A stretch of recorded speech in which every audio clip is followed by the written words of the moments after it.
How many pieces of eels? It's approximately 90 pieces. Yeah, you heard me right. A hot beef sundae. Restaurants in the 70s were a playground for culinary experimentation, where chefs weren't afraid to push the boundaries of taste and creativity. However, as taste evolved and culinary trends shifted, these once iconic dishes faded into obscurity. So join us as we explore the 20 weirdest restaurant meals nobody serves anymore. On today's video, I'm going to be doing the Goober Burger out of Sedalia, Missouri. Goober Burger. One of the most unusual and novel restaurant meals in the 1970s was the Goober Burger, served at the Wheel Inn Drive-In in Sedalia, Missouri. This burger featured an unexpected twist, a generous topping of peanut butter. Combining a traditional savory beef patty with the sweet, creamy spread created a surprising and unique flavor profile. The Wheel Inn Drive-In became famous for this peculiar culinary creation, drawing curious diners eager to experience the bizarre blend of taste. The Goober Burger stood out because it defied the conventional ingredients typically associated with burgers, pushing the boundaries of American fast food. Opinions on the Goober Burger were divided. Some patrons loved the innovative mix, praising its delightful contrast of textures and flavors. Others found the combination too strange and disagreeable. Despite the mixed reviews, the Goober Burger remains a memorable and quirky example of 1970s American cuisine. While the Goober Burger tantalized taste buds with its unexpected flavors, the hot beef sundae transformed savory delights into a whimsical dessert, proving that culinary innovation knows no bounds. Oh! And there you have it! Hot beef sundae! Hot beef sundae. Originating at the Iowa State Fair, this dish was a strange but delightful concoction that initially confused many diners. Imagine a sundae, but instead of ice cream, it's made of mashed potatoes topped with a generous portion of roast beef, smothered in rich brown gravy, sprinkled with cheddar cheese, and crowned with a cherry tomato. The presentation mimicked a traditional ice cream sundae, making it a head-turner. The hot beef sundae was primarily found in the Midwest, particularly in Iowa, and was a novelty item that sparked curiosity and mixed reactions. While some found the combination of savory ingredients in a sundae form odd, others appreciated the creativity and heartiness of the meal. It became a hit among fairgoers looking for a unique and filling dish. Despite its success, hot beef sundae only maintained widespread popularity beyond fairs and a few adventurous restaurants. Its unusual presentation and flavor combination made it memorable, if not enduring, a part of the 1970s food culture. We're in London, England, and today we're going to see how jelly deals are made. Eel in jelly. Eel in jelly, a peculiar dish from the early 20th century, is one of the weirdest meals that lingered into the 1970s before fading away. This dish consisted of eel set in a gelatinous aspic, creating a somewhat eerie, translucent presentation. The aspic, made from fish stock, enveloped pieces of eel, solidifying into a jiggly, savory jelly. The texture and appearance of the dish were unsettling to many, contributing to its decline in popularity. Commonly found in East Coast establishments, particularly in New York and Boston, eel in jelly was a testament to the more adventurous palates of the time. It was often served in upscale seafood restaurants that offered traditional and sometimes unusual fare. Reactions to eel and jelly were mixed.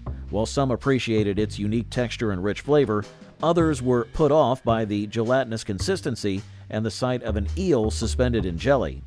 As culinary taste evolved and more diverse and appealing seafood options became available, eel in jelly disappeared from menus. It remains remembered as one of the most unusual dishes of its time. If that's not enough culinary drama from the 1970s, here's another delicacy that sparked debates with its weird blend of flavors. Do you like marshmallows toasted with pecans, brown sugar, in a delicious dish swimming with sweet potatoes? Sweet potato casserole. Sweet potato casserole, a Thanksgiving staple across the USA, is known for its unusual yet beloved combination of flavors.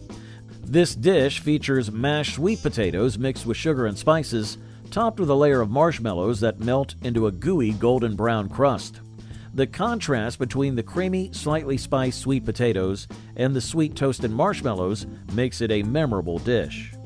Originating in the early 20th century, this casserole gained widespread popularity by the 1970s, becoming a fixture at Thanksgiving dinners from coast to coast. Its unique blend of savory and sweet flavors and visually appealing presentation made it a family favorite. Despite its popularity, reactions to sweet potato casserole are often divided. Some people adore the combination of textures and flavors, considering it a comforting and festive treat. Others find the addition of marshmallows to a vegetable dish unusual and overly sweet.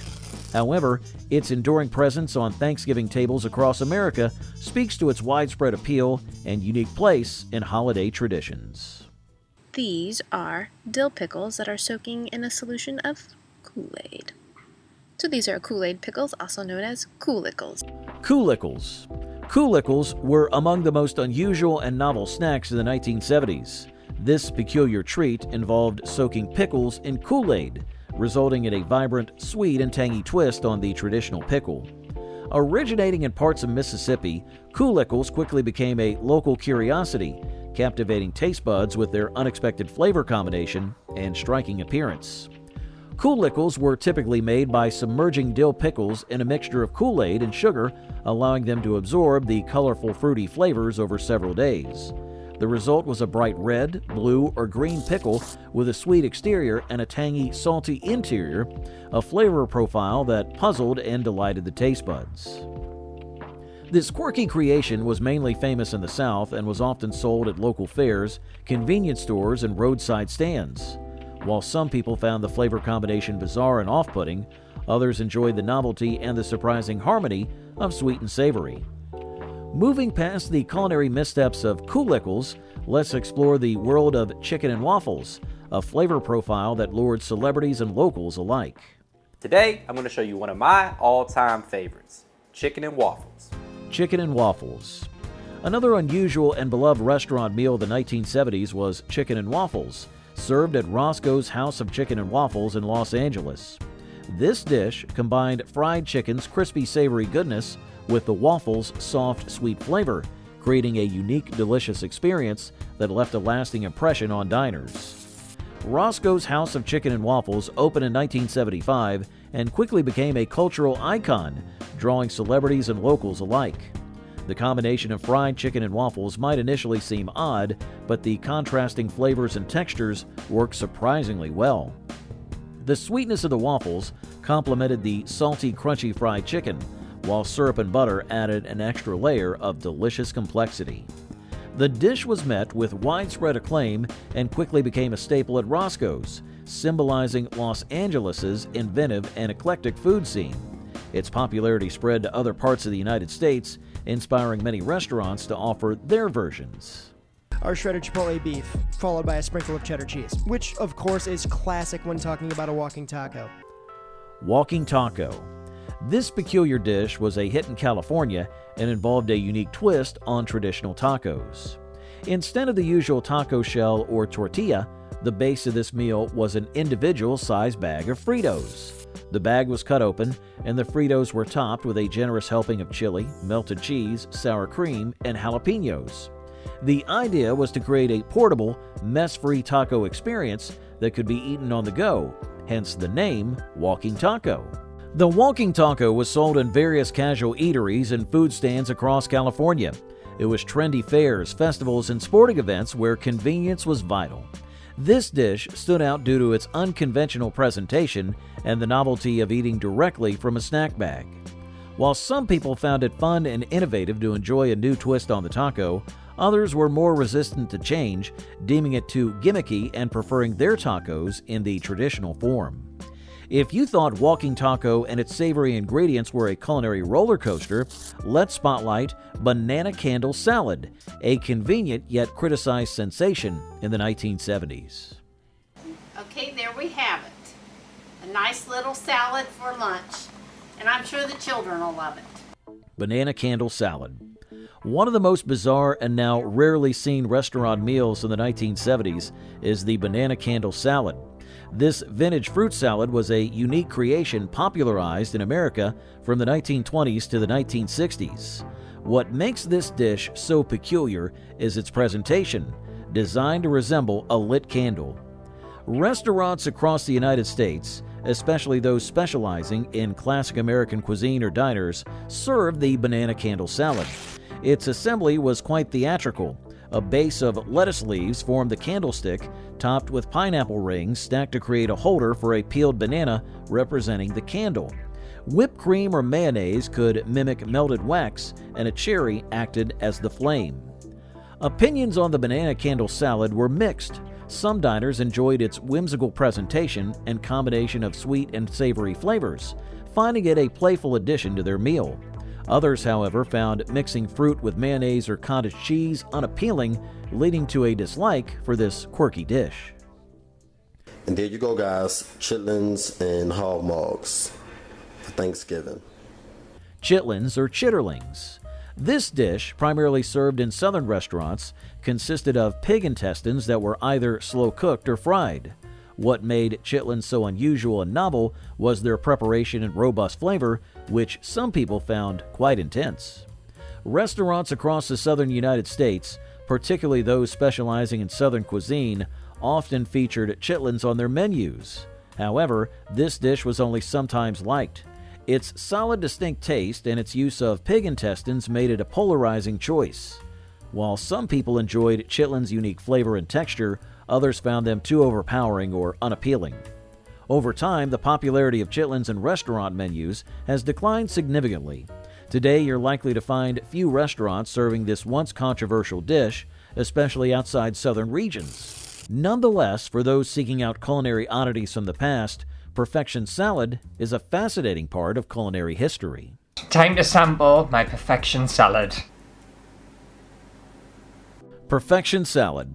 Perfection salad was one of the most unusual and distinctive restaurant dishes of the 1970s in the United States. This popular Jell-O salad was made with cabbage, celery, and green peppers, and was often molded into various shapes for an eye-catching presentation. What made perfection salad so unusual was its combination of ingredients typically associated with savory dishes like cabbage and peppers, mixed with the sweet and jiggly texture of Jell-O. The idea of turning vegetables into a dessert-like form was entirely novel at the time, contributing to its weirdness factor. Perfection salad was primarily served in restaurants and homes across the U.S. during the 1970s. Its reception was mixed, with some people enjoying the quirky blend of flavors and textures, while others found it too strange or unappealing. Okay, let's go ahead and get this pizza cut. Deep dish pizza. Deep dish pizza originated at Pizzeria Uno in Chicago, Illinois. Unlike the traditional flat pizza base, this iconic dish features a thick crust akin to a pie crust, and it's filled with layers of cheese and meats like sausage or pepperoni, and topped with a generous amount of tomato sauce. What sets deep dish pizza apart is its structure. The thick crust is sturdy enough to hold the hefty toppings and ample sauce without becoming soggy. The layers of cheese and meat create a rich and flavorful bite, making each slice a filling meal. Pizzeria Uno's deep dish pizza quickly gained popularity and became a signature dish in Chicago and the United States. Its unique presentation and delicious flavors made it a hit among pizza lovers looking for something hearty and satisfying. Breaking free from the clutches of deep dish pizza, let's investigate the curious case of Spam Fiesta Peach Cups, a bizarre fusion of savory and sweet flavors. Make it shinier. Here, nice and syrupy. Tip it so everyone can see, but not too much. We don't want to lose our syrup. Spam Fiesta Peach Cups. The Spam Fiesta Peach Cups were a bizarre and unique dish from the 1970s. This dish combined ground Spam, oats, milk, ketchup, and mustard, which were then stuffed into canned peach halves and broiled. It was a bizarre fusion of savory and sweet flavors that stood out for its unusual ingredients and preparation. Although not tied to specific restaurants, this concoction was featured in various mid-century cookbooks, capturing the experimental culinary spirit of the era. However, its reception was mixed. Some diners found the blend of Spam and peaches surprisingly enjoyable, appreciating its quirky appeal. Conversely, others found the combination off-putting and unconventional, leading to its eventual decline in popularity. Today, Spam Fiesta Peach Cups are a relic of culinary experimentation from the 1970s. They are rarely, if ever, served in modern restaurants, showcasing a culinary trend that once intrigued, but has since faded into obscurity. Liver mush. One of the weirdest and most unique restaurant meals in the 1970s, widespread in North Carolina, was made with pig liver and parts of the pig's head. Its combination with cornmeal made it bizarre, baked into a loaf, sliced, and then fried to perfection. This creation was fascinating and unusual, showcasing a blend of traditional ingredients with a novel twist. Restaurants in North Carolina, especially those specializing in traditional Southern cuisine, were known to serve this dish. It garnered mixed reactions. Some diners found its rich, savory flavors and unique texture appealing, while others were put off by consuming parts of the pig not commonly used in mainstream cooking. Despite its polarizing nature, it remains a curious culinary artifact from a time when experimentation in cuisine was at its peak. While the pig liver loaf showcased a daring fusion of familiar Southern flavors with unconventional cuts of pork, the frog legs dish captivated adventurous palates with its crispy breaded texture and unique amphibious protein source. Gorgeous. Frog legs. This dish was particularly unusual because it featured frog legs as the main protein, which few restaurants serve nowadays. Typically found on menus at various seafood restaurants across the U.S., frog legs were often breaded and fried, resulting in a crispy and flavorful dish. Frog legs were unique because they were not a mainstream protein choice for many diners. However, they did have a dedicated following among adventurous eaters and seafood enthusiasts. While some enjoyed frog legs' delicate taste and tender texture, others found eating amphibian legs too unconventional and avoided this dish. I received this recipe from a coworker about 5 years ago. This is by far the best chicken fried steak I've ever had. Chicken fried steak. Originating in the southern United States, this dish stood out for its unconventional preparation. It involved breeding a beefsteak and then frying it until crispy before smothering it in a rich cream gravy. What made this dish unusual was the combination of beef, typically associated with hearty roasts or steaks, with the frying technique usually reserved for chicken or fish. This fusion of flavors and textures created an indulgent and comforting dish that appealed to many who enjoyed hearty Southern cuisine. Restaurants across the southern states, particularly diners and family-style eateries, served chicken fried steak as a popular comfort food option. Its popularity stemmed from its satisfyingly crispy exterior, tender beef inside, and the creamy gravy that added a decadent touch. Despite its uniqueness and initial surprise factor, chicken fried steak became a beloved classic in Southern cuisine. Meanwhile, mock turtle soup, a thrifty rendition of a classic delicacy, ingeniously replicated the flavors of turtle soup using more accessible ingredients, though with mixed reception due to its unconventional components. Mock turtle. The following may be considered the best recipes known for mock turtle. So the idea is to try and follow the recipe to the letter. All right. Mock turtle soup.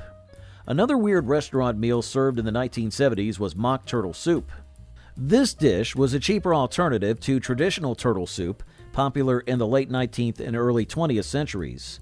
Mock turtle soup was unique because it mimicked the flavors and textures of turtle soup, but used more affordable ingredients, such as calf's head or other meats, to achieve a similar taste.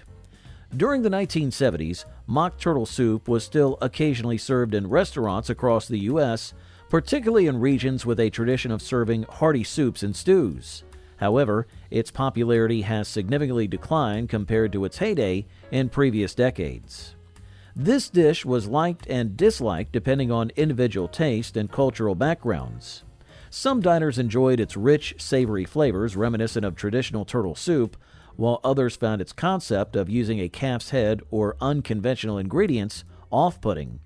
Overall, mock turtle soup represented a unique culinary tradition that had largely faded by the end of the 1970s. This recipe for turducken will be a hit at your next Thanksgiving celebration and just might become your family's annual tradition. Turducken.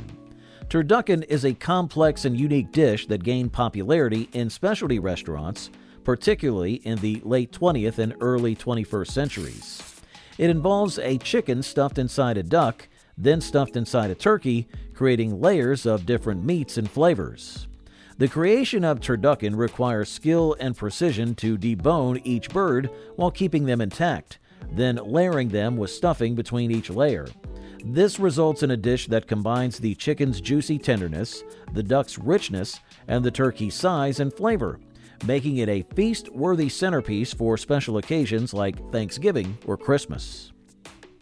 Turducken was initially popularized in Louisiana, particularly by Cajun and Creole chefs, but its fame spread across the U.S. and even internationally. It appeared in specialty restaurants that focused on unique and extravagant dishes. Turducken became known for its novelty, size, and the culinary challenge it presented to chefs. The 1970s had no shortage of questionable culinary creations, and here's another food that left a sour taste in people's mouths. It's got a nice little wobble to it, I will say that. All righty. Monterey Soufflé Salad. The Monterey Soufflé Salad was an original and unique dish served in the 1970s. It gained some popularity due to its unconventional combination of ingredients, which included lemon-flavored Jell-O, mayonnaise, tuna, olives, and grated onion. The famous tuna brand Starkist promoted this salad as a creative way to incorporate its product into a refreshing and savory dish. The dish was particularly associated with the coastal region of Monterey, California, where seafood and fresh ingredients were abundant. Restaurants in this area and those affiliated with Starkist promotions often featured the Monterey Soufflé salad on their menus during the 1970s. Opinions about the salad's reception were mixed. Some diners enjoyed its novelty and refreshing aspect, appreciating the blend of tangy Jell-O, creamy mayonnaise, and savory tuna. Others, especially those familiar with such unconventional salads, found the combination of flavors and textures odd or unappealing. The recipe is on page 3, and it is called ambrosia salad. Ambrosia salad. One of the weirdest restaurant meals served in the 1970s was ambrosia salad.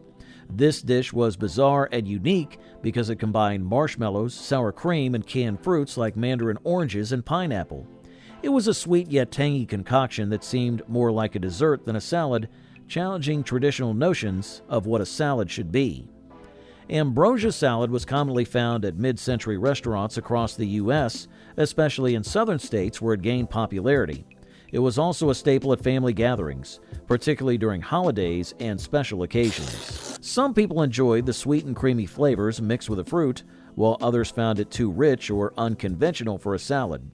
Over time, as culinary preferences evolved, ambrosia salad faded from mainstream restaurant menus, becoming more of a nostalgic memory of 1970s cuisine. As we bid farewell to ambrosia salad, let's dive into the equally unconventional world of French dip and its peculiar flavor combinations. The French dip is a very simple sandwich. It's traditionally made with roast beef on a French roll. French dip. The French dip sandwich originated at Felipe the Original in Los Angeles, California. It's an iconic dish featuring thinly sliced roast beef on a French roll, dipped in au jus, a flavorful beef broth. This unique method of serving the sandwich, with the bread soaked in savory broth, gives it a moist and succulent texture that sets it apart from traditional sandwiches. Felipe the Original claims to have invented the French dip sandwich in the early 20th century. A chef accidentally dropped a French roll into a pan of au jus while preparing a sandwich for a customer, and the customer liked the result. The rest is history. The French dip sandwich has since become a beloved classic in Los Angeles and many other parts of the United States. It's often served with a side of au jus for dipping or additional toppings like cheese and onions. Its popularity endures due to its delicious simplicity and satisfying flavors.